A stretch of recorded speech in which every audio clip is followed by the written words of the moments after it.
Oh, I don't like that. That's smoke, Janie. It's just a fire. Jesus Christ. Oh, no, that ain't just smoke, dude. That's a mushroom cloud. Oh, wow. Holy crap. Okay, guys, it's time for more Brad Williams. This is just so much fun. I just think this dude is absolutely hysterical. It's a lot of fun just watching this special along with you guys. Travel, man. It's fun. Thankfully, I have a cool job where I get to travel for a living, get to perform.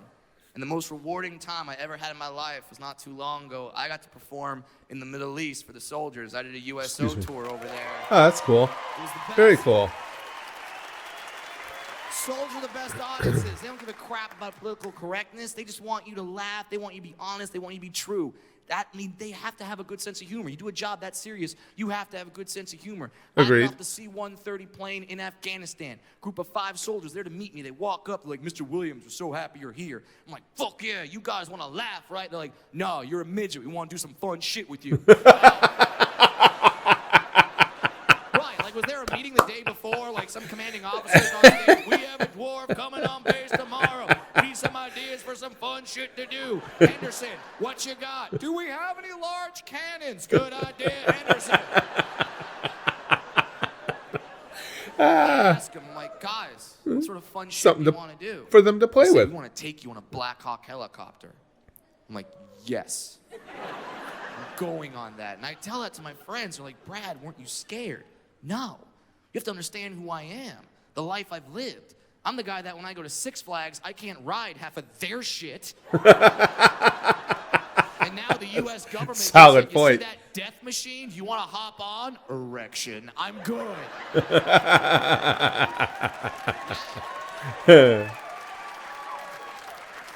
So we go Definitely. flying on Blackhawk God, helicopter. what a- Now, before you fly what an one of these opportunity. things, they don't just let you go. They have to put gear on you. They have to put a helmet and a vest.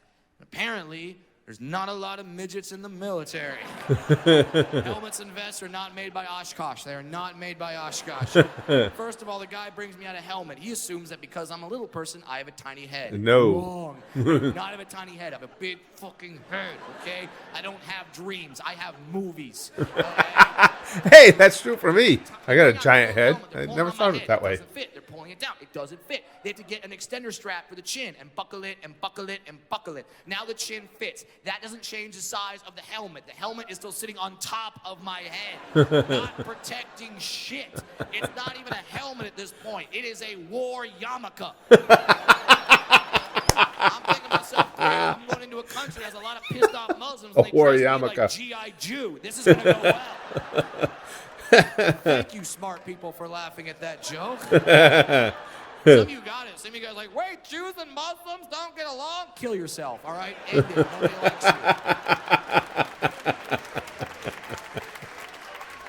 So now they get the helmet to fit. Now they bring out the vest. Now the vest would be a vest on any one of you nice people. On me, this was a bulletproof moo-moo. Okay? This thing went down below my knees. Below my knees. And they told me, "Run to the helicopter." Like, oh, right. I'm going to run to the helicopter. I'm going to look like a badass. I did not look like a badass. I looked like a fucking penguin. Like I was running like that shit. 100 yards. 100 yards of this. The only thing that was missing was Morgan Freeman narrating the damn thing. It was, "And now we see the little people make their way to the Blackhawk helicopter."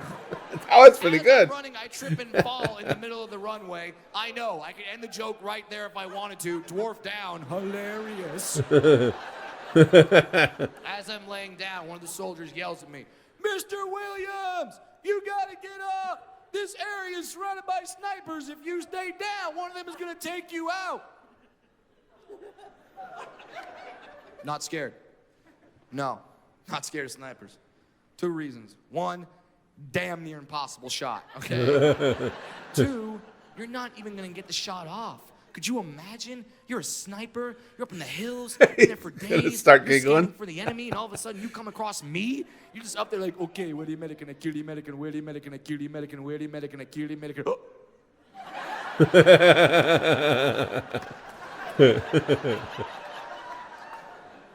Oh. Ahmed, get the fuck over here right now. Ahmed, get the fuck over here right now. You gotta see this. What I'm looking at right now, Ahmed. No idea. If I were to describe to you what I'm looking at, Just right check it out, now, Ahmed. I would only be able to describe it as happiness. I'm looking at happiness right now, Ahmed. When I die, fuck the 72 virgins. I want one of those. So now I get up, make my way to the Blackhawk helicopter. Now, Blackhawk helicopter is about yay high, all right? I can't get in that. I'm wearing the moo vest. I can't. I look at the soldier. I'm like, hey, bro, can you help me out? He says, no problem. Pulls a lever, little handicap helper step, flies out. Sweet. Except for the helper step was about that freaking high. Still can't get in. I'd asked this soldier to do something that I swore, as a little person, I would never ask anyone to do, ever. I looked at him like, all right, bro. You're gonna have to toss me.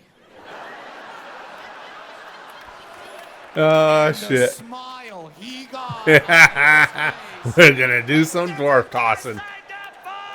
And he grabs me, and he could just throw me in real quick. We would have been done, but no. He had to enjoy himself. He picks me up. He just goes, one.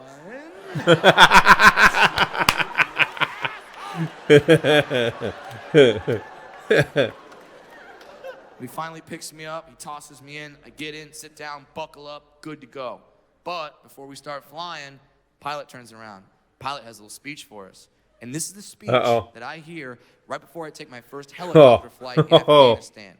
Pilot looks at us and goes, all right, Mr. Williams, this is Bagram Air Force Base, Afghanistan. Some shit goes on here. We don't anticipate anything to happen, but something might happen, and we do have to prepare you for such a scenario. What sometimes occurs, these particular helicopters, they get fired upon by something called an RPG, rocket propelled grenade. You might know it as a bazooka. If this is to happen, you'll hear the words fire in the hole, followed by our machine gunner onboard return fire. If you hear our gun go off, it is no longer a combat simulation. It is a real-life war scenario with real-life consequences. We'll do everything in our power to keep you alive. We'll do some evasive maneuvers. You're curled up in a fetal position. You'll be fine.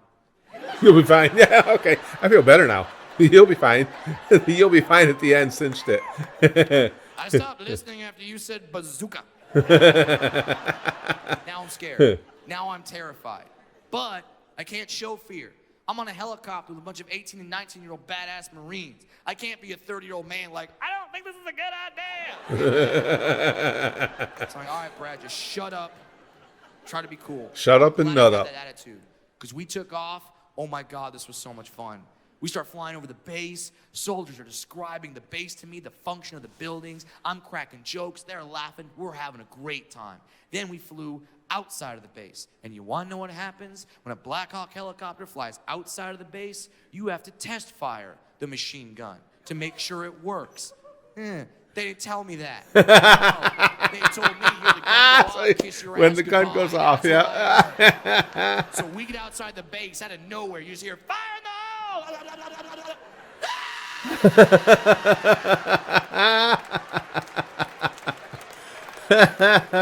I had my first period right there on the deck.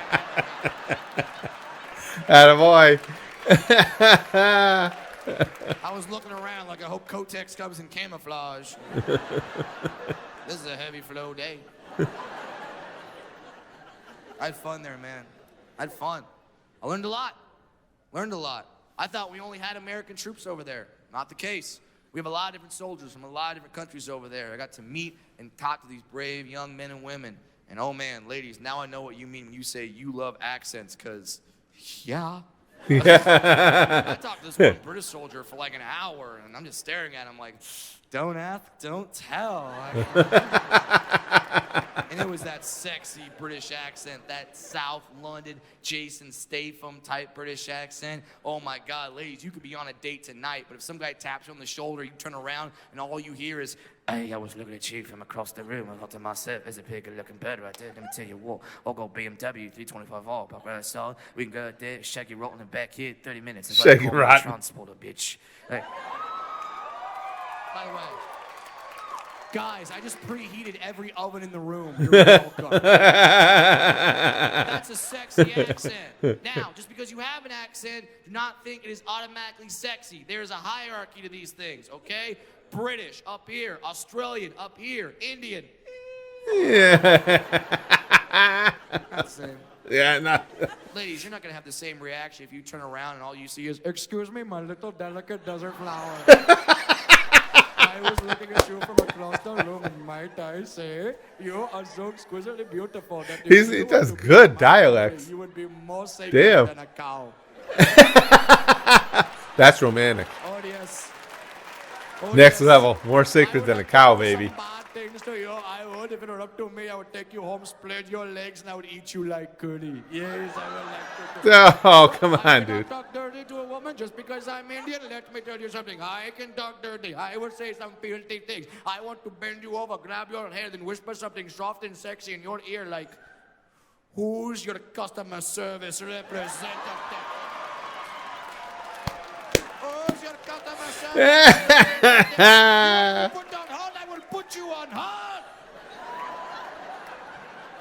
The only good part is that once he finishes up, he's like, thank you, come again. Come again. There it is. Yeah. Yeah, it had to be.